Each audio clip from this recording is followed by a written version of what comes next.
How do you do? The Box Office Pulp Board feels it would be a little unkind to present this podcast without just a word of friendly warning. We're about to unfold a cinematic commentary track, made by a group of men who sought to create a podcast after their own ravings, without reckoning upon God. It is one of the strangest tales ever told. It deals with three great mysteries of the internet: analysis, observation, and deconstruction. I think it will thrill you. It may shock you. It might even horrify you. So if any of you feel you'd not care to subject your nerves to such a strain, now's your chance to, well, we've warned you. Now, to pause and refresh. For your convenience, we have an attractive refreshment stand in the lobby, with buttered popcorn, golden good and hot from the popper, your favorite candies, wholesome and rich, plus delicious Dr. Pepper, so bright and bracing with a tang and tingle unmatched by any other beverage. Enjoy an ice-cold Dr. Pepper at our beverage stand right now, and then return to fully appreciate this bop and a movie commentary track. Enjoy.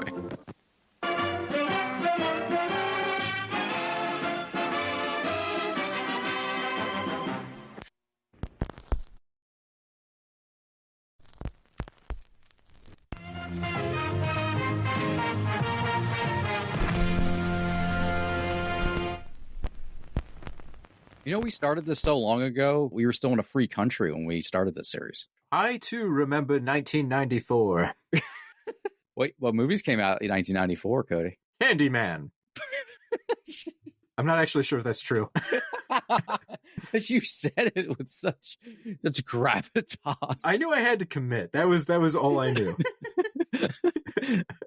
I'm looking this up. Hold on, please. Jurassic Park. Damn it. I missed both Candymen. Candyman came out in 1992. Candyman 2, Farewell to the Flesh, came out in 1995. So you picked the 1 year there could be no Candyman. Yeah. What was the first Leprechaun? Please save me, Leprechaun. When was the first Leprechaun? Fuck. First Leprechaun was like 89, man. 1993. 90. Really? 1993 was the very first Leprechaun. Seems too late to be trying out the Leprechaun. Yeah. And we should have known better. But it kind of makes sense that they went to the hood so fast, right? Because that seems like a very 90s way of handling your franchise. But that's speed running in space so quickly. But wasn't in Space was the fourth? Okay, so it was Leprechaun 2, 94, Leprechaun 3, 95, Leprechaun 4 in Space, 97, and then they went to the hood. I thought it was the other way around. They went to the hood in 2000, and then 2003, they went back to the hood. Oh yeah, Leprechaun in the Hood was the soft reboot, because technically that does not take place in the same continuity as the other ones, because the Leprechaun has been imprisoned in the hood for like 100 years. Yeah, it's a different Leprechaun. You could make the argument that all leprechauns in that universe look exactly the same. So they're all Warwick Davis, and they're all assholes. For some reason, as soon as you said all leprechauns, my mind autofilled that to all leprechauns go to heaven. And I'm just imagining a crossover of all dogs and all leprechauns going to heaven. If Box Office Pulp has an official stance we want to take, it's all vampires go to hell, all leprechauns go to heaven. Yeah. Would Rodney Dangerfield still star in all leprechauns go to heaven? I think he was just in Rover Dangerfield. He played an incidental character, though, like a side character. No, you're thinking of Rover Dangerfield. Yeah. I could picture him as a dog. That's the problem. Thank God you made that mistake, Mike. So everyone's going to be thinking that you're an idiot instead of me for saying that fucking Candyman came out in 94. Woo! Really saved my ass. Get your shit together, Mike. Oh, I know. Man. Anyways. That movie was going to be R-rated once. I had a really good intro there. Damn it, Jamie. You stopped me. Welcome to Box Office Pulp. What if we just got sadder every time we introduce the show? I mean, I think we do get sadder, but just it's internalized.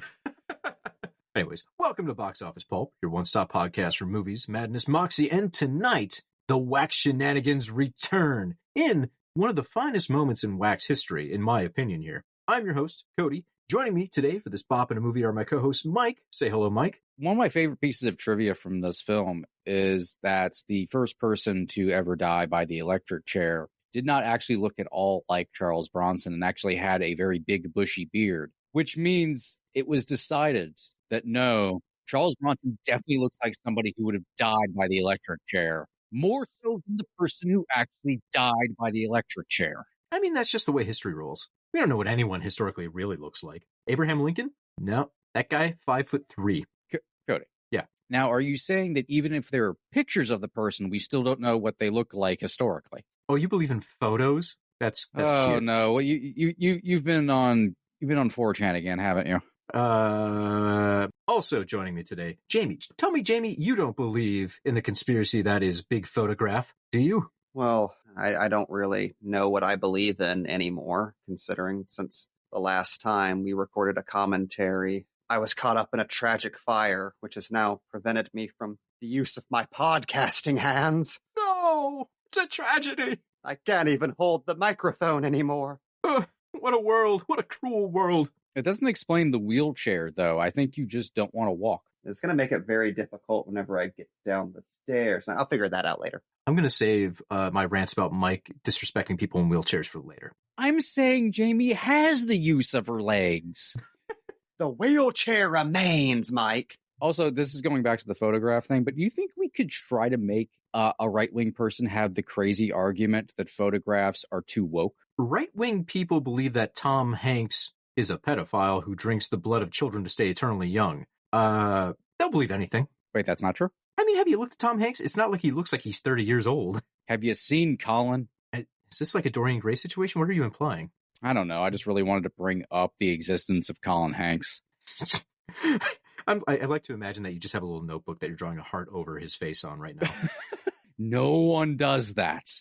Mike Hearts Fargo, and then just a lot of pink hearts. Well, that's just true. It's a good show. It's a good show. Great cast. Remember when They he always was do a wonderful corrupted job. by the wickedness of the world? Are you talking about Chet? Chad? What was the No other one Hanks? is ever talking about Chet. Well, I was. He's dead. So I'm glad that we're recording this in the same room for the first time, so Mike can finally see the unnecessary physicality I bring into any kind of funny voice I do. You're gonna have to unfortunately witness the same. Hopefully, I don't start doing Palpatine.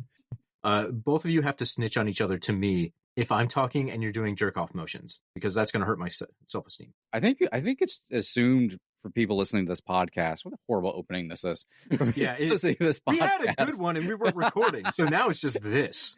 That every joke we do involves a jerk-off motion. I'm still just bummed that you revealed the curtain that this is a bad intro. Maybe we could have tricked him into thinking this was an okay one. Oh, well. Oh, no. Oh, well. The precious bot confidence shattered. Our sponsors. Sell. Yeah, all right, fuck it. Let's just get into it. Tonight, it's been a while, I know, but we're finally back with more Wax. I feel like I say this every 2 months and just surprise people with more Wax movies we're pulling People are out going of to a be bag. really fucking confused because we haven't released any of the episodes we record because we're banking them. But for us, there's like 3 months between recordings. Dear God. You that motherfuckers means- are going to hear them like a week apart eventually. And Yeah, just know you're that going I to see have us grown change completely. old and wizened throughout the recording of this. It's been years since we started talking about Wax. I feel like this is how recording a season of The Last Drive-In is like. Yeah, probably. But tonight, we're back with what I kind of think is the crown jewel of Wax movies, 1953's House of Wax. So I'm very excited to talk about this one. We planned on doing this literally 2.5 months ago, and I know this because tonight's drink I started making 2.5 months ago. So I'm very curious to see what all that extra time has done to my concoction. Folks, if you want to drink along with me, you don't actually have to wait that long. This was a choice on my part. So if you want to drink, it's called the Joan of Arc. The ingredients you're going to need is 1.5 ounces of chamomile-infused Irish whiskey. You're going to need a half ounce of honey liqueur. You're going to need a half ounce of lemon juice, a 1/4 ounce of cucumber juice, 3/4 of an ounce of rich honey syrup. If you haven't made honey syrup before, or rich honey syrup before, you take 2 parts honey to 1 part water. You heat up that water to like a boiling point, put it into the honey, stir it around. It'll dissolve the honey and make it, a nice, easy mix to dump in anything. Mix all of those ingredients. I put mine into a liter bottle that was coated with wax and then sealed it and left it for 2.5 months so it would pick up characters of the wax when I drink this thing. Normally, I do it for a week, so I'm curious to see what impact over 2 months has on this stuff. It's going to be exciting. Cody, that was a bad idea. I usually don't interrupt these, but that was a bad idea. Maybe. This is Why? This is food grade wax. It comes directly from bees. Anyways, I like the term food grade wax. It seems like an oxymoron to me. I mean, I don't think there's a lot of people out there eating whole wax or anything, but this should not kill me. They are now. Anyways, folks, the wax part's optional. I just like it for the mouthfeel. Once you've got all of those things mixed together, you're going to top that off with 2 ounces of champagne. So I have this in my hands now. It's been a little bit. I'm going to top this off with just a little bit more champagne. Also, wish I had popped the cork inside the room while recording. Could have had some great ASMR. Also, that's a lie. I didn't get one of the bottles that has the pop top. This is just a screw top. I cheaped out on the champagne. We wouldn't have known either disappointments without you, Cody. I have to be honest. All right, let's give this a sipperoo. The problem here is, since I have topped this with champagne, that long sip was nothing but champagne. So I'm going to get to the bottom of this drink halfway through the commentary, and all of a sudden it's going to be like, what have I done? You'll hear it when I am now drunk. It'll be the intermission when the ping pong balls are going. All of a sudden you'll just hear a change in the timbre of my voice. All right, so theoretically that's not poison, folks. If you want to drink along, maybe it's good. I don't know. Maybe you just like champagne. That's good to drink too. But go ahead and make that drink and come back, continue the show. And then we leave for another 3 months and come back to finish the podcast. No, we're doing it. We're doing it. We're making good progress. People. It's happening. We're good people. I don't think completing a podcast makes us good people or not. In this day and age, I think so. No. The bar is very low. That means Joe Rogan's great. God, he doesn't do a podcast. He does a radio show he calls a podcast. I have felt very bitter about that point for the past decade. Oh my God. I'm going to move us past this because I feel like we're going to get into a semantics battle that's going to take 40 minutes. Good. Only for House of Wax.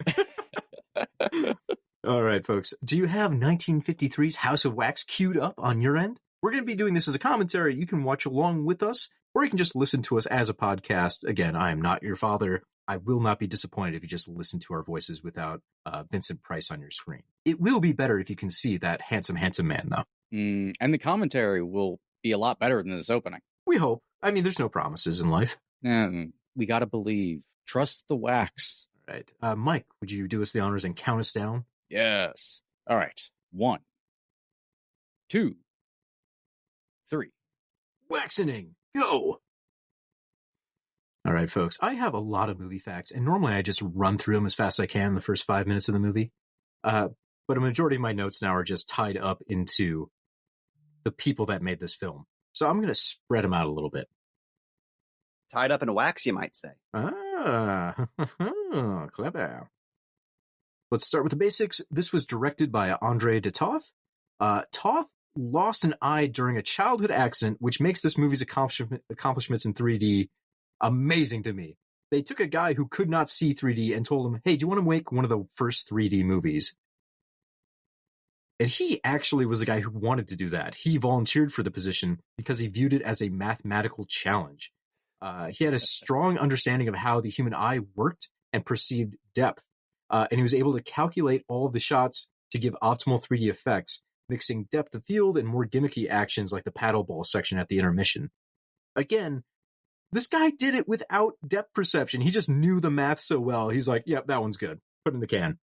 And in the years after, he actually spoke at length about his feelings on 3D and where it went wrong, which I think are very prescient because everything he said you could say about the 3D resurrection that we lived through after Avatar, which is because he couldn't see the 3D, he was only doing it when it was necessary to sell the gimmick or to create depth of field to get you pulled into the movie and feel like the movie was this entire living world in front of you could walk into. And he swears that, like Beethoven not being able to hear his own music, he somehow was able to make the 3D better, not knowing it was there. One thing I learned about Beethoven recently was he was using an early version of bone conduction to actually hear the music as he played. He had a metal wire that went from the piano to his mouth that he would bite down onto, and the vibrations from the piano would basically tell him if he was hitting the right notes. Fun fact, and an aside, I don't think there's a Beethoven wax figure inside of this place at all. There should be. So Toth was primarily known for directing Western and film noir films like Crime Wave and Pitfall, and he was nominated for a Best Writing Academy Award for co-writing the 1950 Western The Gunfighter.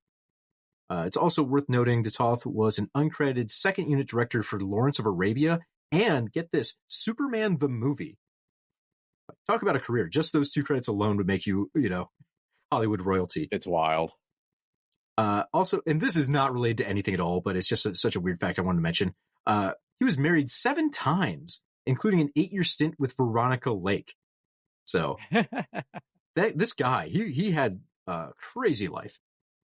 Well, that's a fascinating detail I found out from actually an old Fangoria interview from the 80s that I found archived on their website. Where De Toth actually got his start as a teenager in the art world doing a one-man sculpture and painting show, which was apparently booed out of town the first night. And he was so upset that he destroyed all of his own creations and never sculpted or painted professionally again. I wonder why Mystery of the Wax Museum spoke to him so much. Because remaking that was entirely his idea. Yeah.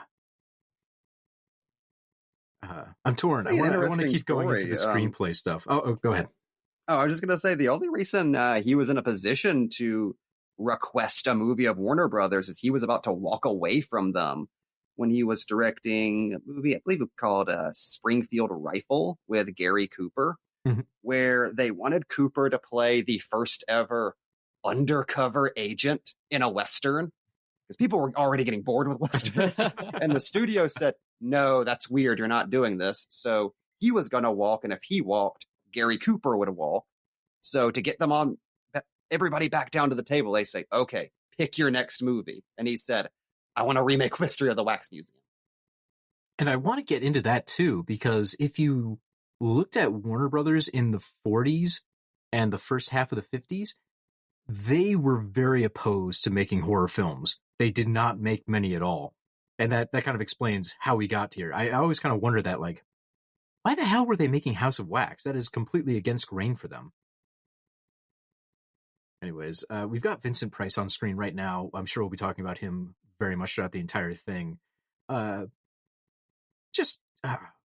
role from him, too. You feel like he is actually in love with each one of these things he has sculpted, which sells the entire premise of the movie. If he was callous about his own artwork, or you didn't buy the chemistry between him and a lump of wax, this wouldn't go anywhere.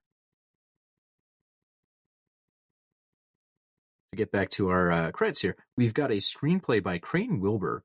Wilbur's career stretched from the silent era up into the 60s with titles such as Mysterious Island, The Mad Magician, also with Vincent Price, Crime Wave, that I mentioned earlier with De Toth. He Walked by Night, and he also did a modernization of the stage play The Bat, which proved to be so popular that it was readapted for film in 1959 with Vincent Price. I think The Bat has been done a whole bunch of different times, so that was probably huge money in the bank for Crane Wilbur.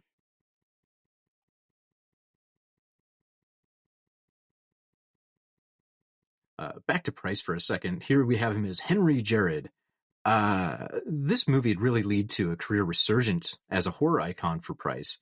After this, he would go on to make The Mad Magician, The Fly, House on Haunted Hill, The Tingler, The Bat, House of Usher, Pit and the Pendulum, Tales of Terror, The Raven, Diary of a Madman, The Haunted Palace, Twice Told Tales, Last Man on Earth, The Mask of the Red Death, and more.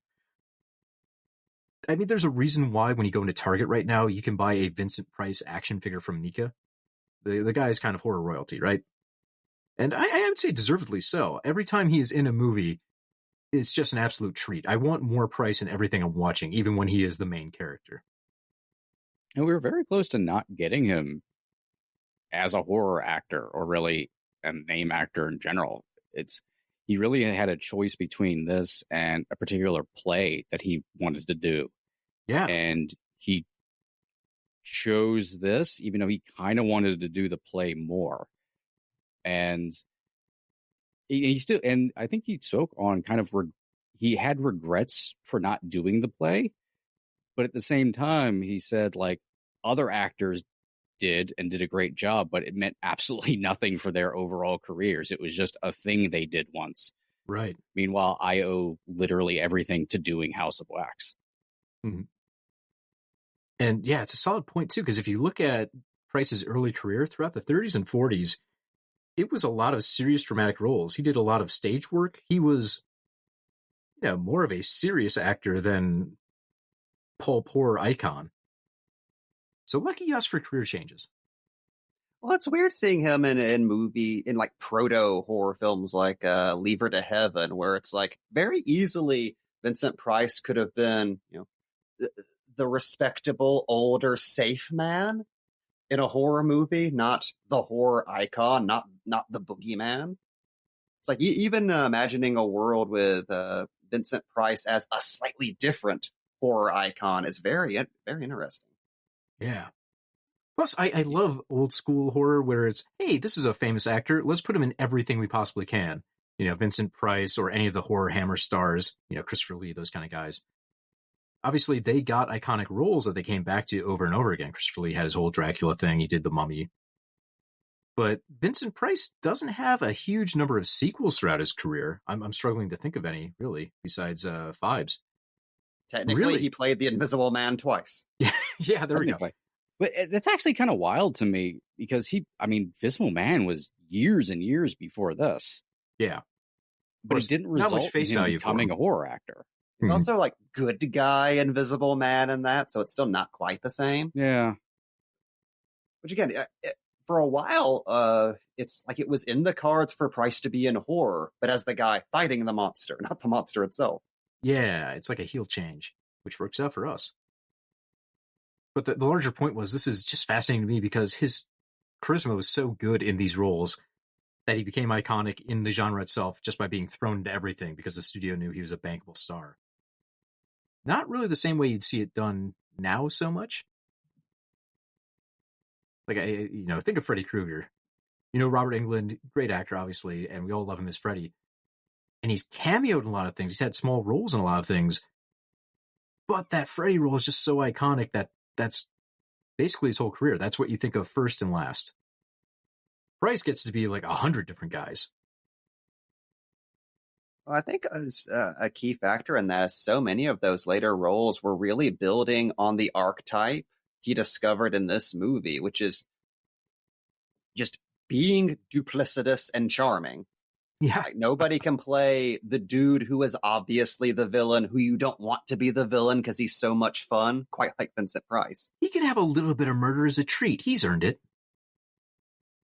You kind of were glad he was murdering you in the middle of it. Like, oh, it's good for him that he's murdering me. To me, like, that's why him and Corman worked so well together in those type of roles, because if you look at something like House of Usher, you couldn't imagine another actor portraying that particular role in that particular movie in that adaptation, because it takes what Price has to do it, where you don't know where the character's coming from at any given moment.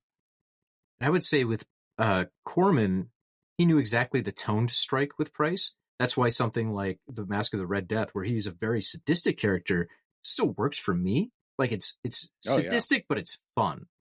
Price seems like he's having a fun time and kind of winking at the camera slightly. Whereas something like Witchfinder General is a little bit more meaner-spirited in my mind, and that one I don't enjoy as much. Yeah. That stuff's interesting just to see Price go because Price did play a lot of heavies before House of Wax. They're just more traditional heavies. Mm-hmm. I think probably just because of his height, honestly. Yeah, it's amazing watching him in this movie around everyone else, and they play up the fact that he looks like he's 8 inches taller than everybody around him. But like the fact he could kind of turn that on and be very vicious, but he didn't really go for it for every role. He only did it here and there in little bits. Yeah. To interrupt from Vincent Price, I would just want to focus on the fire happening right now, which is, one, happening in beautiful Technicolor, and two, is probably the more realistic portrayal of burning wax that we've seen out of all the Wax movies so far. And all the other ones, they have to like precious moment figurines going up. Yeah, all the other ones, they have to really speed up the footage or have like heat guns in there. This, I'm pretty sure they basically lit a set on fire and filmed it. Yeah, this was one of the last things they did, because they pretty much reused all of the wax figures from the later House of Wax in the film. And this was also a thing where the fire immediately got out of control. They lit 2 small fires, and it got a little unwieldy, and then combined, and then pretty much the set caught fire. A lot of this is actually being filmed while the fire department's arriving to put out the fire. Price almost had like his eyebrows singe off and shit like that. Look, you can watch this and watch Vincent Price almost die. But they knew that Yeah, right. but De Toth knew if he didn't film anything, they were fucked. Like the amount of money it would take to redo every single wax figure would pretty much put the movie out of production. So he just filmed all of them melting. I'm gonna get to because the of the budget need of the for- movie in a second here, but that's actually a huge factor in this film. It was incredibly expensive to make, but I'll get to that later. Sorry to cut you off. Phrase that Jamie. because of the need for all the deep focus they were doing for the 3D. There are no stunt people in this film, so yeah, everyone who nearly dies are just the very expensive actors they've paid. Like that moment there where Price walks off screen to go get a bucket of water. Again, this is all on fire in real time, so they probably had an actual bucket of water out there and some makeup applied to his face while he's off camera so he could run back in and finish the scene. It wasn't like they're swapping him for a stuntman right there. Stuff that could probably not happen again because it'd be too dangerous for anybody.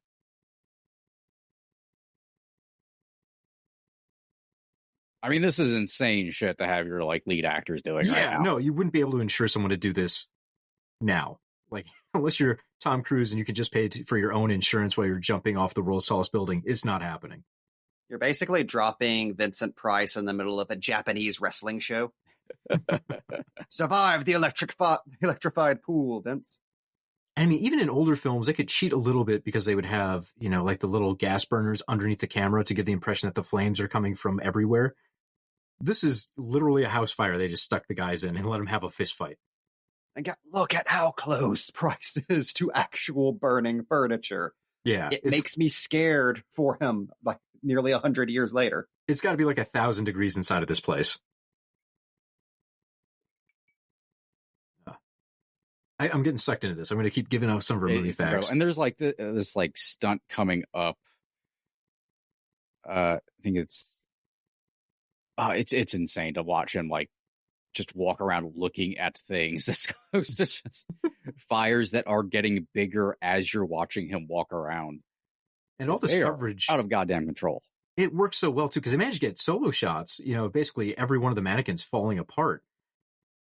And from the little bit of intro we got, set up. And this right here, like he goes through there and then that thing falls over. Like, yeah, that's an insane fucking stunt. That's wild. That's a crazy gag. What I was going to say too, it sells the emotional impact of the film so much too that we get so many great shots of all of these wax figures melting away because they're basically friends and romantic figures to Vincent Price in this film. So he has just watched all of his friends die for the sake of a greedy partner who wasn't willing to wait an extra month so they could sell the place and he could get his share back. Honestly, it's wild saying this after we've seen a couple of these things burn to the ground, but this is the best wax museum burning in any of these movies. I think because you have an actual emotional attachment, not to the figures themselves, than to what they mean for Price here. In any other wax museum movie, the museum burns at the end, and it feels like a moral judgment on the sculpture. There's something both more interesting and also like just more fucked up in the realistic burning of the figures. Yeah. I mean, there's some amazing shots in there, like Joan of Arc, pretty much her eyes hollow out at a certain point. I mean that you couldn't have planned it to melt that way. It's so perfect. To jump to the action on screen for a second, though, I want to introduce, we've got Carolyn Jones here as Kathy Gray. You all know Carolyn Jones as Morticia Addams from the 1960s version of the Addams Family TV show. This was one of her earliest roles. And she was just really building steam as a star, which is honestly probably why her character isn't that central to the movie. Anyways, a little fun fact for you at home. Enjoy that. There you go. That's so fun seeing her character in this movie, which kind of feels like a primordial proto-slasher, being an extremely early version of the blonde party girl archetype that we'd see cut to ribbons by slashers 100 times in the 80s. Mm-hmm. It's funny you mentioned this as a proto-slasher, though, because I was just thinking yesterday, this is, in my mind, very reminiscent of early Giallos. Yeah. Maybe I'm just thinking of it because of the colors. Because, you watch something like Blood and Black Lace, visually, that movie's arresting. You can't take your eyes off it. It's so slick. And, this was 1953. There were still a lot of movies that were coming out that were not in color. So this was a pretty bold choice by Warner Brothers to be like, we want this to be a marquee movie. We want it to be in 3D. We want it to be in color.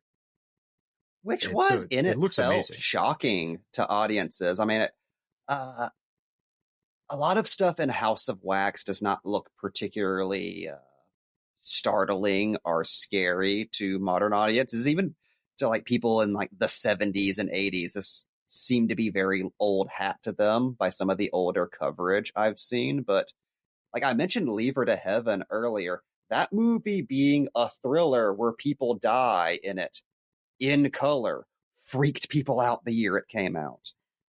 So imagine just the fact that they made a horror movie with this much capital H, horror imagery, like a deformed dude stalking around, people being boiled in wax in beautiful technicolor. That had to be disturbing. Yeah. Even to the crowds that were just going for a fun popcorn movie. And this is such a wonderful makeup, too. I mean, we would get more realistic burns, I guess, later on with various things, Freddy Krueger, whatnot. But this is still a horrifying look. Yeah, it's complete disfigurement. I mean, we're not supposed to know it's Vincent Price, but it's very obvious. It's pretty obvious. It's the revenge plot makes total sense, so why would it be anyone else? Yeah, I mean, it's one of those things where if, you wish they didn't show him and just it was more like Giallo, where you see his hands, you see him from behind or something. Yeah, just the black cloak and the hat and in shadows. But you also kind of want the monster guy walking around, but it gets that great early scare. I mean, because it took a while to get this much setup done. We're 20 minutes in, we got an hour 10 left. So I understand why they were like, okay, let's put a jolt in here. Yeah. Also, this entire movie, but this scene in particular, this is post code, but it really stretches it. Yeah. So as long as we're talking about the look of the film, I'm going to jump over to the cinematography. So this was filmed by two different DPs. We had Burt Glennon and Peverell Marley. And that wasn't actually because of the complexity of the 3D. But Marley became sick after the first week of filming, and Glennon had to step in to keep production on time. This was such a big and expensive project, they could not afford to wait for the first DP to get healthy again. Again, for 1950, that's pretty gnarly. We just saw that guy actually thrown down and, pantomime a hanging. The whole, it's not totally in shadow. It's not just hinted at. We get to see his corpse right here. Yeah. Fairly bold stuff. Anyway, sorry, back to Peverell. He was Cecil B. DeMille's cameraman for the most part, and he was nominated for 2 Academy Awards, Suez in 1938 and Life with Father in 1948. And he's one of only 6 cinematographers with a star on the Hollywood Walk of Fame. And that includes Hal Moore, Ray Renahan, Leon Shamroy, Haskell Wexler, and Conrad Hall. There will be a test at the end of the episode, so make sure you remember those. So Burt Glennon, similarly, was also nominated for 2 Academy Awards, 1939 Stagecoach, which is phenomenal, and 1941's Dive Bomb, which I haven't seen. Didn't even know it existed until I was doing research on this. But Glennon worked with a whole bunch of famous directors, including John Ford, Cecil B. DeMille, and Raoul Walsh. His son, James Glennon, would grow up to be an accomplished cinematographer in his own right, filming the forest scenes for Return of the Jedi, assisting with RoboCop, and he was the DP for Election and About Schmidt. Oh, and he also earned an Emmy for lensing Deadwood. Oh, wow. Yeah. So I don't know which parts he filmed. Most of the movie was filmed chronologically, which is weird. I'll get into that later when we talk about the editing.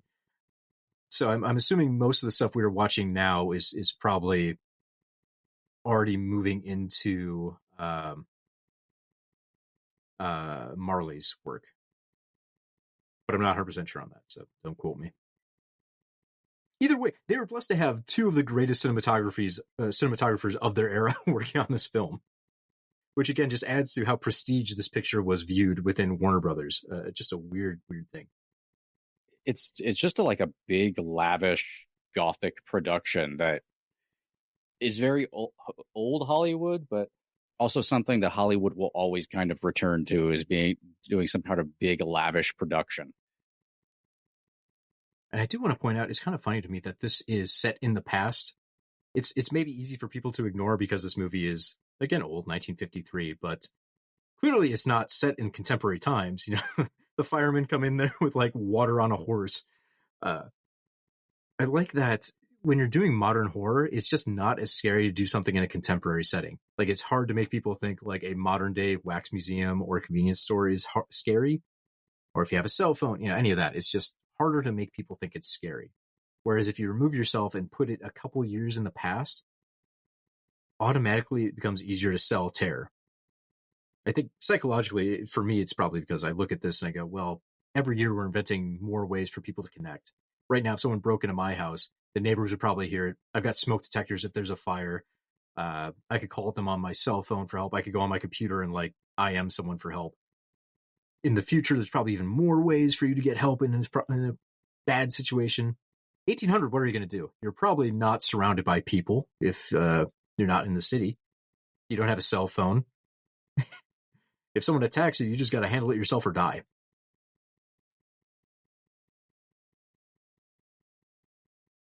Also, I going into like a little bit more about like why this production was made specifically. This was a time where the suburbs were filling up a lot more. There was a less vested interest probably in like urban environments, and theater going had really started to slip in the early 50s, especially as TV became more prevalent.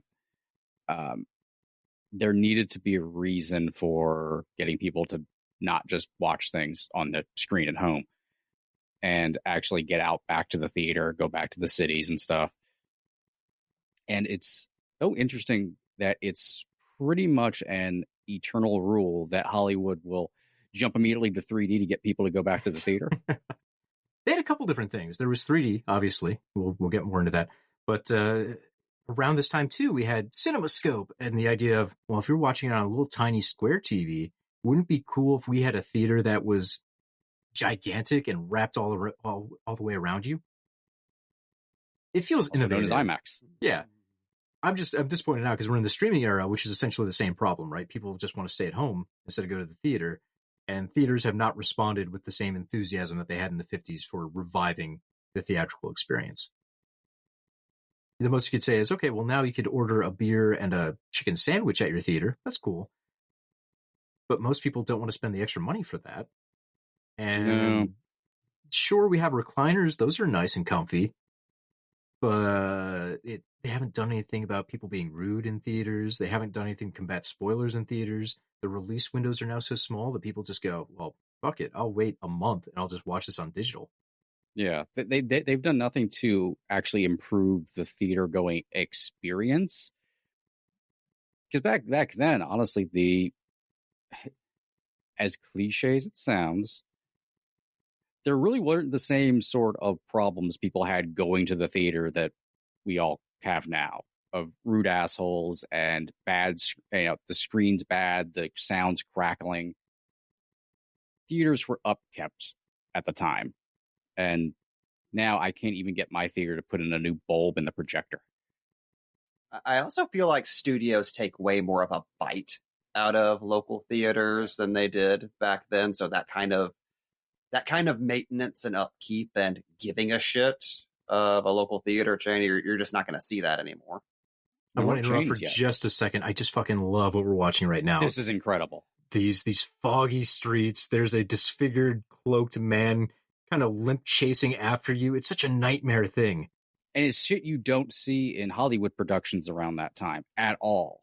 Really stuff you wouldn't see until like in probably the 60s with a lot of European and Italian cinema. Yeah, this is just beautiful. I love it.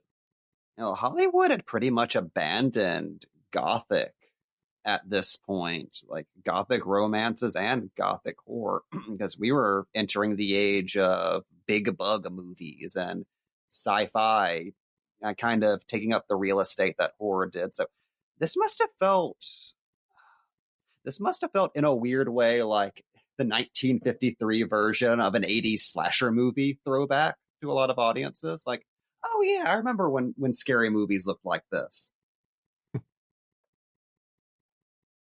God, the depth of feel they are able to pull off in this sequence is so breathtaking. Oh, yeah. Like, I can only imagine what this is like in a 3D theater and just thinking like, wow, you could probably actually feel how long the street is. Also, I just love this little visual repeated pattern as they're running past all of these windows that have lights within them. So you get flick of darkness, flick of light, and the person kind of being silhouetted as they cross each part of the building. It's a neat visual.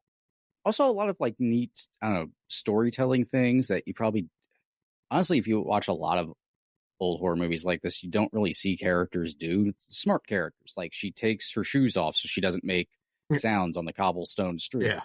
You know, like they're little details, but they add so much, especially for what audiences were used to the way characters would be. Like a chase scene would literally, well, the only thing that's going to happen is two characters chase each other until the sequence is over. Somebody calls somebody's name over and over again. This is excellent cat and mouse. All right, going through my list of credits, because boy, we're really stretching this one out. The editing was done here by Rudy Fair. Now, that's a big name, not necessarily one that you're going to recognize, but his impact on film is undeniable. So I want to get into him more than I typically do most editors. Fair was nominated for an Academy Award along with his daughter on the film Prizzy's Honor in 1985. He was the editor on Key Largo along with Dial M for Murder, and was WB's head of post-production from 1955 through 1976. So he was a power player in WB for decades. And he held kind of an odd amount of power on this production. Jack Warner himself put Fair on the job and told Fair the project needed to be finished 5 weeks after shooting was completed. Fair agreed that was possible, but told Warner that the movie would need to be shot in the same sequence as the script so he could edit the movie as the sequences were coming in. Not necessarily a revolutionary idea in modern think, because look at all the Saw movies. That's essentially how they're done. They're being edited as they're filmed because they had a year-long schedule for all of those. But in 1953, that was still kind of viewed as a crazy idea because movies aren't made that way. If you know anything about films, you know they're not filmed in the same order as the script because it'd be prohibitively expensive, right? You film in the availability of your actors, you film where the sets are available, and you clump those things in the best way possible to save you money. Not the case here. Jack Warner agreed with Fair and accepted that it would be an expensive adjustment, which is an understatement. The budget for this film was $1 million in 1953 money. I'm not sure what that is inflation-wise. I'm sure I could look it up in a calculator, but it was not a tiny sum. That's an expensive film. Yeah, De Toth said apparently he was called into a round table meeting with the brass of Warner Brothers at one point, and Jack Warner called him a blackmailing bastard for trying to weasel out of getting the movie made in that exact time frame for that exact budget. And when the movie came in under what Jack Warner had thought and costing less money, Warner was so furious that he could not meddle with the production because it was already over.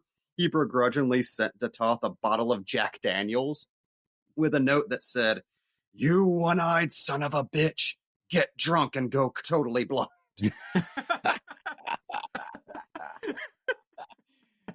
Oh, that's an all-timer. That's beautiful. I didn't know that story. That's fantastic. But it paid off. I mean, as much as Jack Warner probably wanted to fuck with it, the movie topped the box office for 5 straight weeks and became the 4th highest grossing film of the year. It made about $24 million. Not a bad return. So made for $1 million, gave you 24. and this is just fun for me, but here's the top 10 for 1953. Peter Pan, that was $60 million. It's called an animated fantasy. Then we had The Robe, which is a movie I don't know anything about. That made $36 million. It was a Bible epic. A biblical epic. Yeah. I have not thought about The Robe in 100 years. Second highest grossing film of 53. It's also amazing to me that Peter Pan kicked that much ass. Like, it basically doubled second place. Then there was From Here to Eternity in third place. That made $30 million. That was obviously a romance war drama. I'm sure people are aware of that one. Then we had House of Wax, $23.8 million, and horror film. Then it was Shane, $20 million, classic Western. Gentlemen Prefer Blondes, $12 million, musical. Hondo, $8.2 million, another Western. How to Marry a Millionaire, $7.3 million, romantic comedy. This is exciting to me. In ninth place, The Beast from 20,000 Fathoms, $5 million, another horror film. We got 2 in the top 10 in 53. Imagine being able to rest on your laurels, having ousted Shane at the box office. You get to say that for the rest of your life. Right. Ooh, and a classic scare, the morgue. And it's so good that you have the corpse that actually sits up. No, that is just the embalming fluid. That's just a corpse. Like, that guy was completely right. That's not actually the killer. And what a movie for the time to have a scene that takes place, like, for what is a big budget main release movie, to have a scene that takes place in a morgue. There's also very scandalous. Like, I mean, we can all see which one's Carolyn Jones for other reasons. But like that's time really to bring out my stretching what the kidnapping code can do. And stuff that you don't like. Yes, there were scenes like that in a lot of movies back then, but not stuff you would see from major studios. Not stuff you would see in fucking color. Definitely. Yeah. Well, hell, even the dressing scene we saw earlier had to be like fairly scandalous for 1953. I mean, that's like several uninterrupted minutes of a curvy woman in her underwear being dressed by another beautiful woman. And essentially a Friday the 13th TNA scene, like 53 style. I also want to point out here, a little fun twist, because now we see that the killer has accomplices who are dressed the same as him.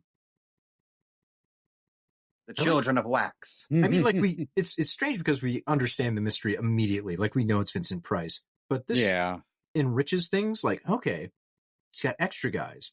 And, you know, we're eventually going to meet Price and realize he's in a wheelchair. And they keep really trying to build this mystery out, even though we have the solution. But it still works for me. I think it's because the characters don't understand what's happening, and it's okay that they trust the audience knows more than them. This is like that ironic tension. By the way.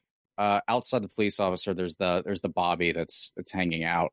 This is something I noticed after a couple of viewings. If you notice in the House of Wax, the horror version of House of Wax that Jared builds, right inside, he actually has a Bobby standing guard the exact same way, which feels very mocking.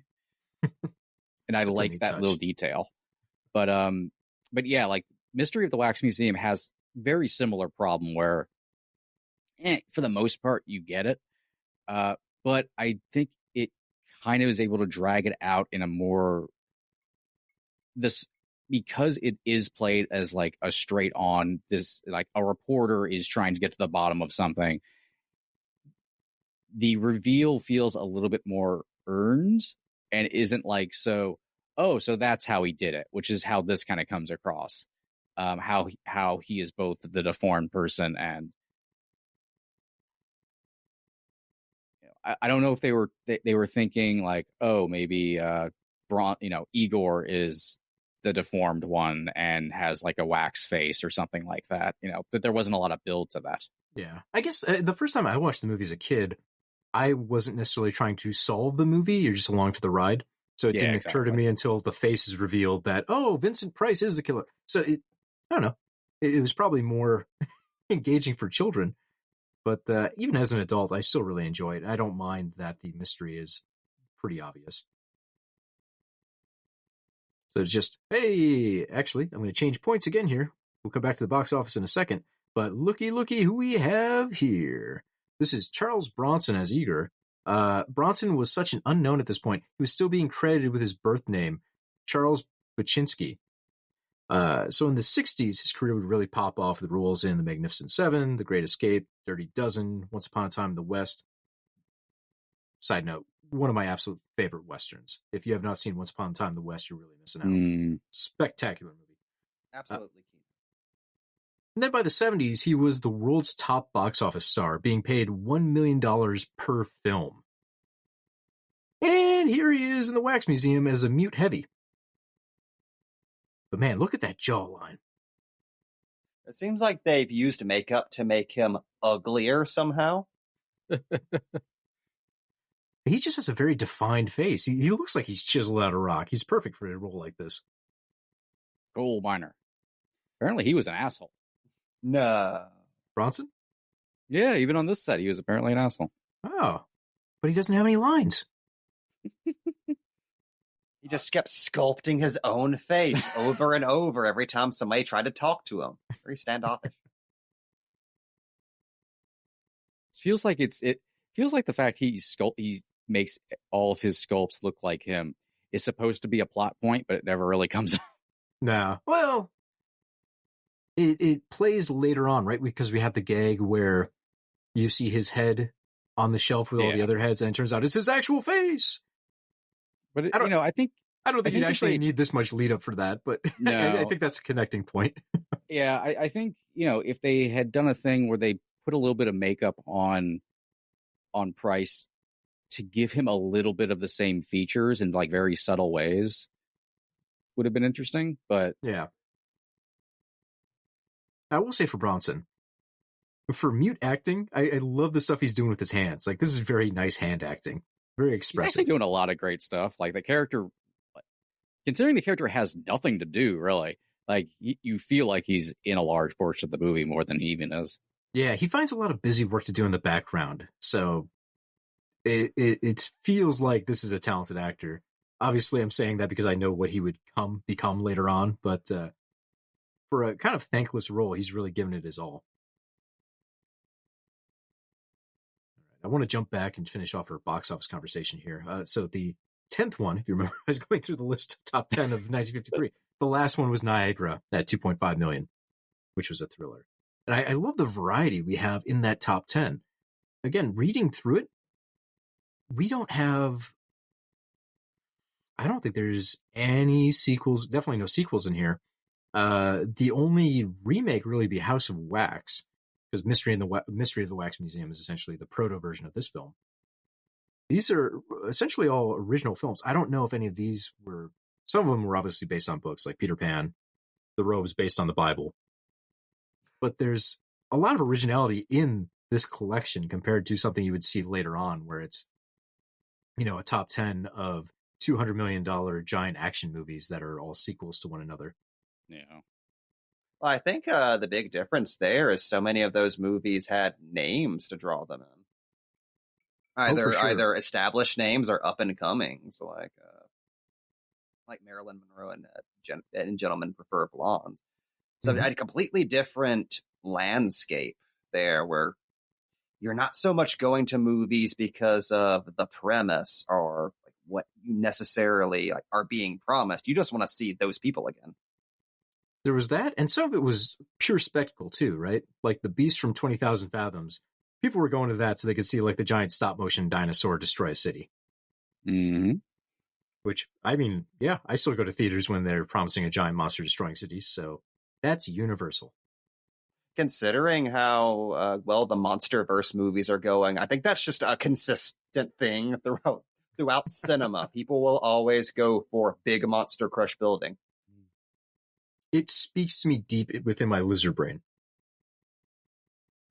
So, God, this is the most bubblegum wax I've ever seen in these. It wax looks movies. delicious. Like, I kind of want to swim around in it. Yeah.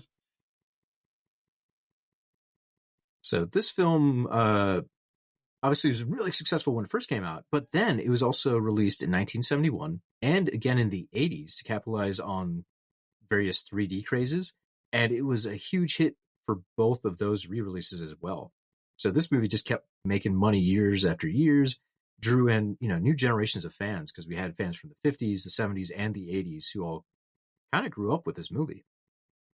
And then it was remade in 2005, very loosely, as House of Wax. We've already covered that episode by this point, but not a lot of relation to this movie, but, kind of inspired by it. And it probably drew some new fans into it. Yeah, it's also worth bringing up that because of the success of this, there was an attempt to pretty much immediately create a television show based off of it that did not get far, but the footage from it would later be expanded upon and released as Chamber of Horrors, which we considered doing commentary for. I do love that movie. It is actually really good. We did consider doing commentary for that. That one's fun. Now, I have not seen that movie yet. Mike, is there anything in there conducive to a House of Wax television series? I don't know how that would exist. So what it was going to be was pretty much, it was similar to Friday the 13th, the series, actually, in a lot of ways, except like they owned House of Wax. And I think it was like detective characters or something, right? I can't quite remember.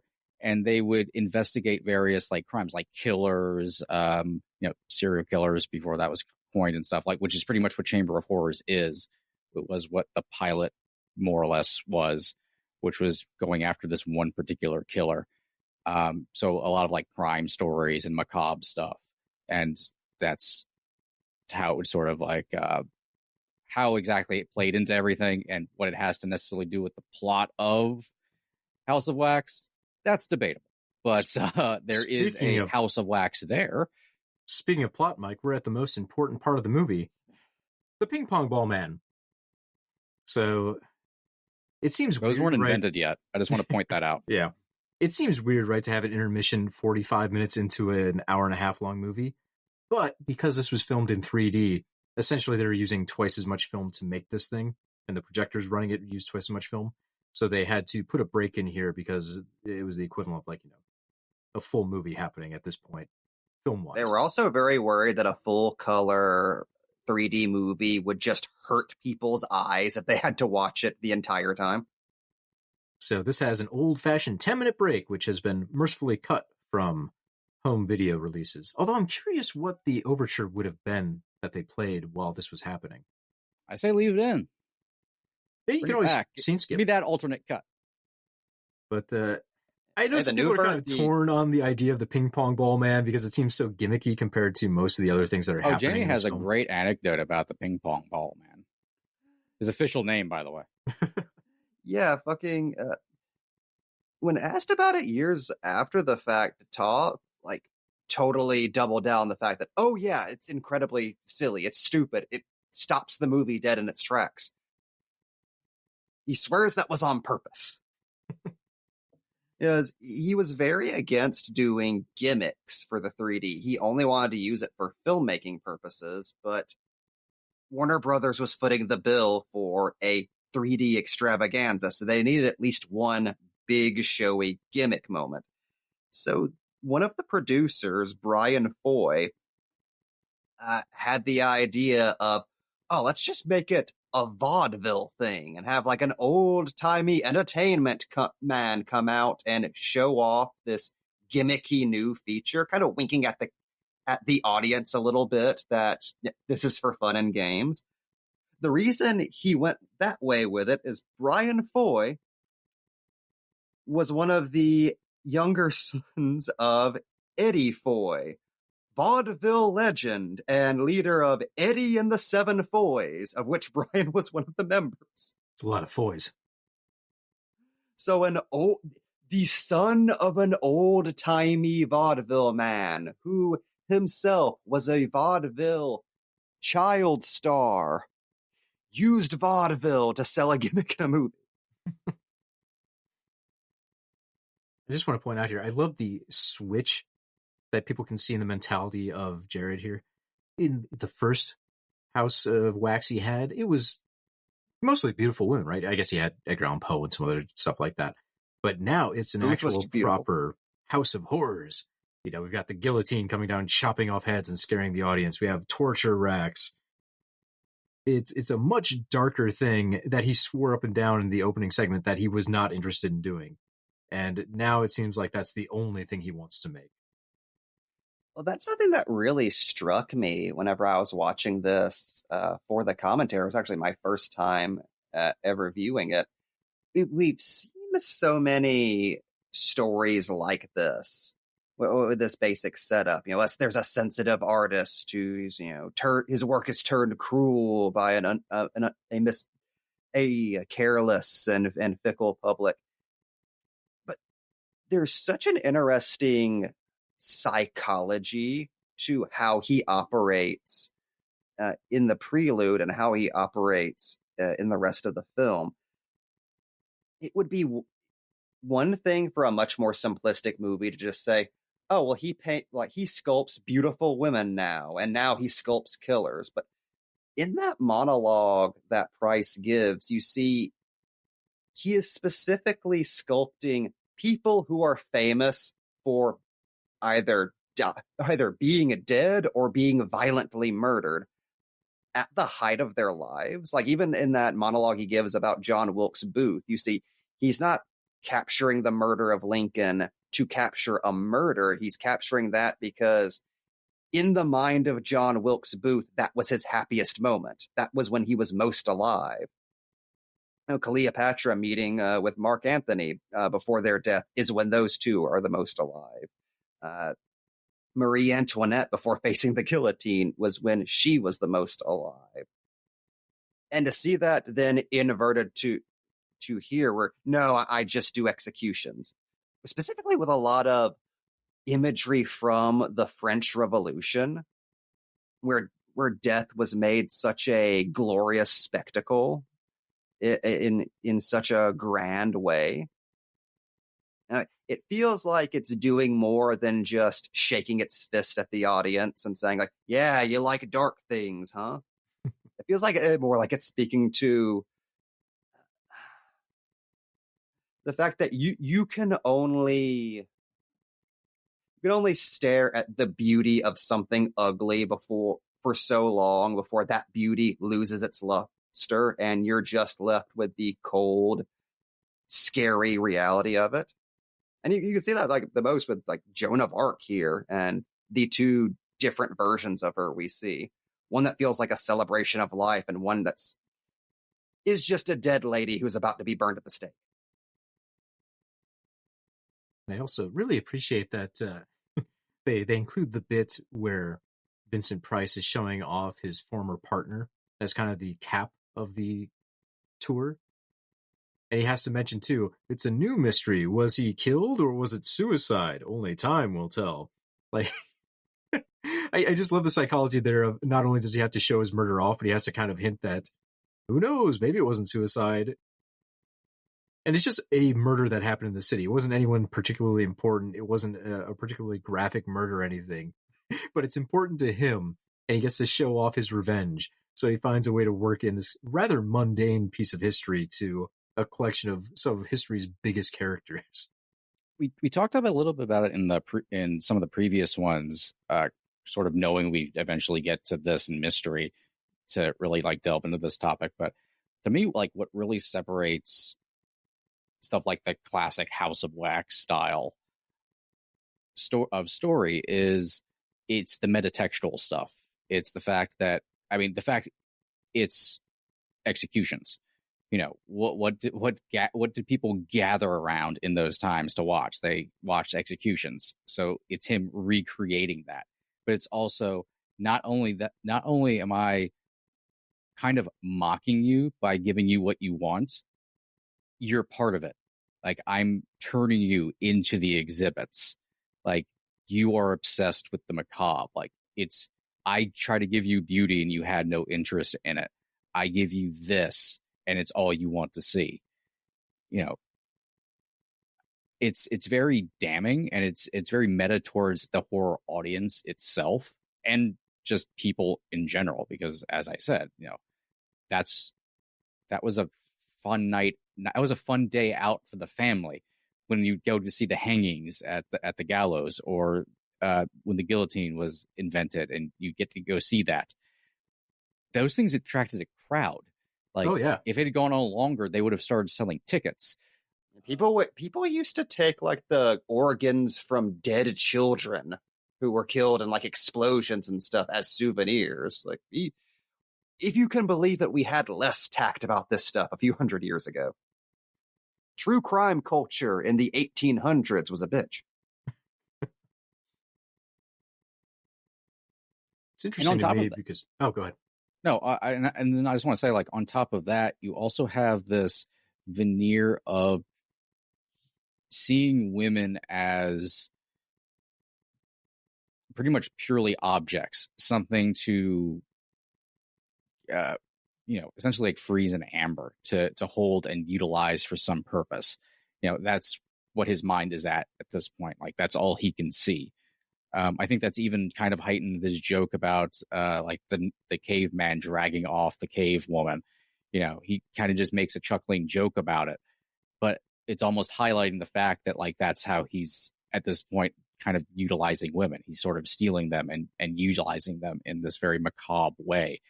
And all he sees when he looks at her is Marie Antoinette's. Like, she's just a thing to take and mold and freeze in place and pose the exact way he wants it. But I think for his character too, at the start of the movie, he is a creator. He gets to do everything by himself with his own hands. And he's been rendered kind of impotent at this point, right? He's mentioned he still has his limbs, but they can't support the weight of his body. He has to have assistance now because he can't do all the sculpting himself. He doesn't have the fine motor materials to actually sculpt these things like he used to. How much of that is true? I don't know. They kind of leave that a little vague. But there is the idea that he's been robbed of his own agency to a certain degree. And psychologically, I think he's turning it around and going, okay, well, then I will possess these women if I can't possess my own faculties. All this is interesting to me because we see, this is one of the earlier wax movies. Obviously, we had Mystery of the Wax Museum in the 30s, but as movies would go on, we would find more and more ways to motivate evil wax museum ownership. In Waxwork, it's just like basically a mad scientist movie. You don't really get the sense that he deeply cares about his art. In House of Wax, the remake, the killer is inherited the wax, right? It's not like they necessarily love the wax in the same way. It's something that's foisted upon them. Inherited the wax, by the way. Acknowledge that. For this one, it's a creator who's built his own friends. These are all people he loves, but he's not trying to necessarily assert himself as God originally over them. Whereas to Mike's point, in this section, after he's been disfigured and torn down, that's all he's really going after. He's creating these wax figures to dominate and control his victims. He freezes them in wax. He puts them on display so he can hold their beauty forever.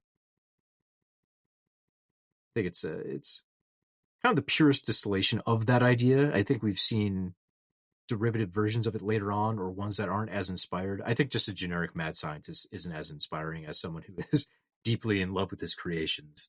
Yeah. What's funny is, at least according to De Toth, they really didn't adhere that closely to the screenplay, which was pretty much a faithful remake of Mystery of the Wax Museum. And he seemed to work a lot with Price, particularly on this character. So I'm very curious how much of Price's dialogue in this movie is just him going off. I'm curious about that too. I've heard from the other side that De Toth's claims on that might be a little bit of ego-fueled, not necessarily narcissism, but him maybe exaggerating how important he was to the story. But again, that's from the writer's point of view, where he's like, no, a lot of my stuff was still there. They didn't make it all up. I'm sure there was probably some improv and some adjustments. There always are. But it also feels like De Toth was big on kind of building up his own stories too when he tells them. Oh, of course. I do think the speeches are very Price. I'm curious, does anyone know if the actual screenplay is out there for review? Because that seems like it should be an easy mystery. You just read the original and then watch the movie. Are you saying we didn't do our research first? It's not like we had 2 months to do this. Also, this was, according to the commentary track that's on the WB release of the movie on Blu-ray, another kind of scandalous moment. I mean, the women have legs. The can when it first came out was incredibly risque. But even in the 50s, to have a movie where you're kind of showing these girls, hinting at their underwear was still kind of shocking coming off of the code. Well, the camera does hold on a woman's ass for shockingly long in this sequence. That's the weird thing about this movie, because we have some kind of shocking grotesqueries. We've got obviously not a huge amount of gore, but it is still violent. But it's wrapped up in prestige period drama. Like, we have 1800s characters, nice costumes. It's in Technicolor. It's such a weird mishmash of me of high and low culture of the 50s, especially Hollywood culture. Like, hey, what if we took the veneer of a very prestigious Pride and Prejudice kind of film, but then also included a giallo on the side? Which I like. I think it makes it even more subversive having those two odds thrown together. It's a movie I kept having to remind myself was made in 1953 and not 1963, where this would make sense. Mm-hmm. Yes, yeah. Again, watching this, I keep going back to Blood and Black Lace. It feels like the direct predecessor of that movie. And it's wild to think there's, like a decade between the two. Or, as we know, I'm not great with dates, so I'm gonna look up when Blood and Black Lace came out to confirm that wasn't like a 1952 production. I also think like stuff like this scene are kind of interesting. The fact we just came from the Chamber of Horrors, and we see that this is something that people go for is death, and then on the other side you essentially see everybody congregating to go see sex. Both ends of the spectrum. Yeah, it's like and you have pretty much our main character kind of weirded out by both equally, and the fact that people go to see any of this stuff. Once again, very interesting, like little meta look at things. I do think maybe the main character is pretty weak. She's not. She's really okay. It's the leading hero, the dude who is forgettable. Real bad. Yeah, he could vanish from the movie and no one notice. What's tragic to me though is in Mystery of the Wax Museum, we have Fay Wray's character. Yeah, who's fucking great. If I'm remembering right, that's she's a newspaper reporter in that one, right? Yeah, she's a newspaper reporter. A very like a Lois Lane kind of thing, like very assertive. It's great, and she carries the entire movie, and you're really missing that here, where Price is the main character. It's such a shame because you watch Price and he is fun, he's captivating, and then we go to our main characters and they're okay. Our lead actress, she's fun to watch in the chase scenes. She really sells the fear and the intelligence too, like we talked before. Taking her shoes off so the cobblestones don't echo. The lead dude is just there. He's very vanilla. Honestly, they nearly killed this dude while filming this movie, and controversial take, I don't think anyone would have noticed. Ouch. They could have left it in the film, him dead. I mean, they almost killed Price with fire. Why not? I mean, going back to what you were saying about this character's role, or at least the role of the female lead in this being kind of diminished from Mystery of the Wax Museum, one of my favorite anecdotes I was able to find was apparently Phyllis Kirk showed up on set the first day of filming wearing fake boobs, and De Toth had to pull her aside and say, it's not that kind of movie. That's not why we hired you. Seems very Babylon. Also, she was not particularly happy about being in a horror movie at all and seemed to have a very uncharitable view of what kind of movie they were making. Yeah. She said she ended up having fun making it, but yeah, she the studio just had her under contract and she just didn't want to take a penalty. Yeah, basically got stuck in there. Also, I looked it up, and I'm not insane. Blood and Black Lace was 1964. So Yeah. decade later, which makes a lot of sense, but it also feels like these two movies could have come out like 2 years apart. Oh yeah, it's crazy. I haven't really seen any giallo directors specifically reference this as an American influence, but there's so much of not just giallo but future slashers in House of Wax. There's kind of like a westerns become samurai movies, which become spaghetti westerns kind of feedback loop going on between proto horror, then giallo, then slashers. Yeah, I think there's a lot of borrowed history through there as the genre shifts. I don't want to get too far into it, but my understanding of the evolution was you really start off with these kind of horror films in the 50s, a lot of the film noirs that were happening in the 40s into the 50s. Then you had Germany doing like their krimis, which were more violent forms of the film noir. And then those kind of morph into the giallo of the, 60s, 70s, 80s. The slasher really takes off, trying to say, hey, what if we took some of that Italian stuff and made it make a little more sense and maybe a little more graphic? And then eventually we shed the mystery aspect for most of these slashers because they were going to franchise mode. Then Scream comes along and changes the game by saying, hey, what if we make this kind of a reflection on the history of these movies? And then people never left that. It's been 20 years of people basically just getting more and more meta with their movies, more aware of what they're doing. There's a lot more nuance there, but in my mind, that's kind of the general trajectory of the slasher part of the horror genre. I'm very excited. Eureka is putting out a Krimi set next month. So it's going to be my first chance to see a lot of those movies. Because you read about them in books, but it's going to be cool to actually see what that genre actually is. Yeah, it's crazy the amount of like essential building blocks of foreign cinema that just have not been that easy to find over the decades, even for cinephiles.